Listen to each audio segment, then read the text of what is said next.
PM Modi का कल अयोध्या दौरा पर मिनट टू मिनट प्रोग्राम, सुबह 11:30 पर लैंडिंग।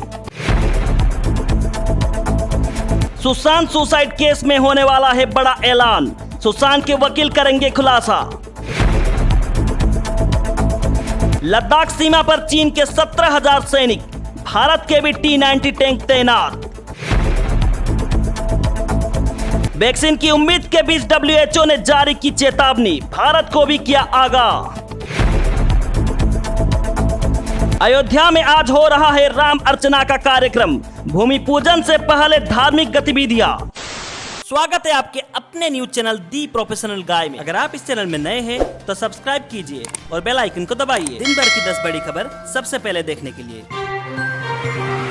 प्रधानमंत्री नरेंद्र मोदी बुधवार को राम मंदिर भूमि पूजन कार्यक्रम में हिस्सा लेने अयोध्या पहुंचेंगे। राम की नगरी इस ऐतिहासिक मौके के लिए सजकर तैयार है। सारी सजावट और भूमि पूजन की तैयारियां पूरी की जा चुकी है। सुरक्षा का खास प्रबंध किया गया है। साथ ही कोरोना संकट के कारण गाइडलाइंस का पालन किया जा रहा है। पीएम मोदी अपने अयोध्या दौरे पर करीब 3 घंटे तक रहेंगे, जिसमें मंदिर दर्शन, पूजा अर्चना कार्यक्रम भी शामिल है। अयोध्या में प्रधानमंत्री नरेंद्र मोदी का पूरा कार्यक्रम 5 अगस्त सुबह करीब 9:35 दिल्ली से प्रस्थान, 10:35 लखनऊ एयरपोर्ट पर लैंडिंग, 10:40 हेलीकॉप्टर से अयोध्या के लिए प्रस्थान, 11:30 बजे अयोध्या के साकेत कॉलेज के हेलीपैड पर लैंडिंग, 11:40 हनुमानगढ़ी पहुंचकर 10 मिनट तक दर्शन पूजा, 12 बजे राम जन्मभूमि परिसर पहुंचने का कार्यक्रम, 10 मिनट में रामलला विराजमान का दर्शन पूजन, 12:15 रामलला परिसर में पारिजात का पौधारोपण, 12:30 बजे भूमि पूजन कार्यक्रम का शुभारंभ,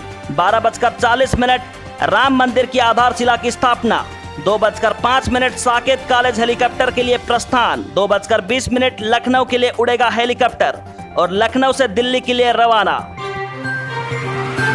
सुशांत सिंह राजपूत की मौत की गुत्थी सुलझने की बजाय उलझती जा रही है। 2 राज्यों की पुलिस इस केस की तहकीकात कर रही है। सुशांत सिंह राजपूत को न्याय दिलाने की मांग को लेकर अब सुशांत के परिवार भी सामने आ चुके हैं। अब सुशांत के परिवार ने इस मामले को CBI जांच की मांग की है। उनका कहना है कि मुंबई पुलिस बिहार पुलिस को जांच करने नहीं दे रही है। मंगलवार को सुशांत सिंह राजपूत के वकील ने बड़ा बयान देते हुए कहा, मुंबई पुलिस जांच में अंगड़ा लगा रही है। पहली बार ऐसा हुआ है कि जांच अधिकारियों को काम नहीं करने दिया जा रहा है। ऐसे में आरोपी को फायदा मिलता है। हमने बिहार के मुख्यमंत्री नीतीश कुमार से निवेदन किया है कि वह इस मामले की जांच के लिए CBI को सिफारिश करे। हमें लगता है कि CBI जांच की सिफारिश बिहार सरकार से आज हो जाएगी। लद्दाख में भारत और चीन के बीच विवाद अब भी पूरी तरह सुलझा नहीं है। बीते रविवार को दोनों पक्ष के बीच कमांडर स्तर की बातचीत भी हुई, लेकिन सीमा पर विवाद पूरी तरह थमा नहीं है। दैनिक हिंदुस्तान की खबर के मुताबिक लद्दाख सीमा पर चीन ने जहां 17,000 सैनिक तैनात कर रखे हैं, वहीं अब भारत ने भी मोर्चे पर T-90 टैंक खड़े कर दिए हैं। इसके अलावा सैनिक बल की भी तैनाती की गई है। अखबार के अनुसार चीन ने दौलत बेग ओल्डी और देपसंग में 17,000 सैनिक तैनात किए हैं। कोरोना वायरस का अब तक कोई इलाज नहीं मिल सका है। हालांकि दुनिया भर में इसके वैक्सीन की खोज तेज हो गई है। इन सब के बीच विश्व स्वास्थ्य संगठन ने एक चेतावनी जारी करते हुए कहा कि हो सकता है कि कोरोना वायरस की रामबाण दवा शायद कभी ना मिले। WHO के डायरेक्टर टेड्रोस एडनम गेब्रियेसस एक वर्चुअल ब्रीफिंग को संबोधित कर रहे थे। दुनिया भर में जारी वैक्सीन की खोज पर गेब्रियेसस ने कहा, ऐसी आशंकाएं जताई जा रही है कि हो सकता है कि हमें कोई कारगर वैक्सीन ना मिले या फिर बस कुछ महीने के लिए ही काम करे, पर जब तक हम क्लिनिकल ट्रायल पूरा नहीं कर लेते हमें इसके बारे में कुछ पता नहीं चल सकता। WHO प्रमुख ने लोगों को मास्क पहनने, सोशल डिस्टेंसिंग रखने, हाथ धोने और टेस्ट कराने जैसे उपायों को जारी रखने का आग्रह किया। WHO इमरजेंसी के प्रमुख माइक रियन का कहना है कि ब्राजील और भारत जैसे संक्रमण के ज्यादा मामले वाले देशों को कोरोना के खिलाफ एक लंबी लड़ाई जारी रखने की जरूरत है। उन्होंने कहा, रास्ता लंबा है और कोशिश लगातार जारी रखने की जरूरत है। अयोध्या में राम जन्मभूमि राम मंदिर निर्माण के लिए भूमि पूजन से 2 दिन पहले से ही धार्मिक गतिविधियां शुरू हो गई है। अयोध्या में हर जगह बैरिकेड लगा दिए गए हैं। 5 अगस्त से भूमि पूजन है। अयोध्या में राम की पौड़ी को रोशनी से सजा दिया गया है और चाक चौबंद सुरक्षा के बीच यहाँ कई तरह के कार्यक्रम शुरू हो चुके हैं।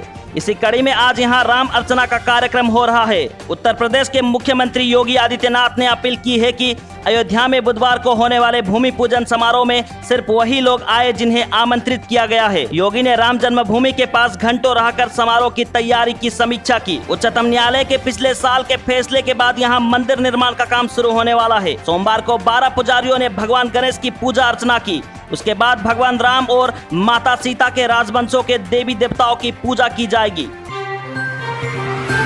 नेपाल के चीन की तरफ बढ़ते झुकाव और आंतरिक राजनीति में दखल का नेपाल के विदेश मंत्री प्रदीप ग्यावाली ने बचाव किया है। नेपाल के विदेश मंत्री ने कहा है कि पहले हम भारत की तरफ ज्यादा झुके थे, लेकिन अब हम सही रास्ते पर आए हैं। नेपाल के विदेश मंत्री ने कहा, वर्तमान सरकार या नेपाल के चीन के प्रति झुकाव वाला आरोप परेशान करने वाला है। हमने बार बार कहा है कि हम एक संतुलित और राष्ट्रीय हित पर आधारित संबंध बनाते हैं। हम दोनों पड़ोसियों भारत और चीन के साथ सहयोग और साझेदारी को आगे बढ़ाना चाहते हैं। दोनों पड़ोसियों के साथ सहयोग हमारे लिए जरूरी है। हम एक की कीमत पर दूसरे के रिश्ते को बढ़ावा या अनदेखा नहीं कर सकते। भारी बारिश से पानी पानी हुई मुंबई में रात भर से लगातार तेज बारिश हो रही है। यहाँ पिछले 3 घंटे लगातार भारी बारिश से कई निचले इलाकों में पानी भर गया है। मौसम विभाग ने 4 और 5 अगस्त के लिए पहले से ही रेड अलर्ट जारी किया हुआ है। इसे देखते हुए मुंबई बीएमसी के साथ फायर ब्रिगेड और एनडीआरएफ को सतर्क रहने को कहा गया था। मौसम विभाग ने मंगलवार की तड़के सुबह 3 बजे बताया है कि पिछले 3 घंटे में मुंबई और आसपास के कई इलाकों में भारी बारिश हुई है। वहीं और भी तेज बारिश का अनुमान है। ऐसे में मुंबई को रेड अलर्ट पर रखा गया है। सुप्रीम कोर्ट का निर्देश, वरिष्ठ नागरिकों को समय पर दे पेंशन मास्क सैनिटाइजर। उच्चतम न्यायालय ने केंद्र और राज्य सरकारों को निर्देश दिया है कि वे कोविड-19 संकट के दौरान अकेले रहने वाले सभी वरिष्ठ नागरिकों को समय पर वृद्धावस्था पेंशन मास्क, सैनिटाइजर और आवश्यक अच्छी और सेवाएं प्रदान करना जारी रखें। ISIS खुरासान का इंटेलिजेंस चीफ असदुल्ला और कजई अफगानिस्तान में मारा गया। कुख्यात आतंकी संगठन इस्लामिक स्टेट के खिलाफ लड़ाई में अफगानिस्तान को एक बड़ी कामयाबी मिली है। अफगानिस्तान की खुफिया agency national directorate of security NDS के मुताबिक ISIS खुरासान की खुफिया इकाई का प्रमुख असदुल्ला और कजई की मौत हो गई है। देश की खुफिया एजेंसी द्वारा जारी किए गए बयान के मुताबिक NDS के स्पेशल यूनिट्स ने पाकिस्तान के निवासी इस कुख्यात आतंकी को मार गिराया है। इंडियन प्रीमियर लीग की संचालन परिषद ने रविवार को चीनी मोबाइल कंपनी वीवो सहित सभी प्रायोजकों को बरकरार रखने का फैसला किया और इस साल संयुक्त अरब अमीरात UAE में होने वाले टूर्नामेंट के दौरान कोविड-19 संक्रमण की चपेट में आने की स्थिति में कितने भी खिलाड़ियों को बदलने की मंजूरी दी। IPL संचालन परिषद GC ने रविवार को हुई वर्चुअल बैठक में फैसला लिया कि सरकार की मंजूरी मिलने की स्थिति में टूर्नामेंट 19 सितंबर से 10 नवंबर तक संयुक्त अरब अमीरात UAE के तीनों स्टेडियम दुबई, शारजा और अबू धाबी में खेला जाएगा। इस तरह के ताजा तरीन खबरें देखते रहने के लिए अभी सब्सक्राइब करें और देखते रहिए दी प्रोफेशनल गाय। धन्यवाद। जय हिंद।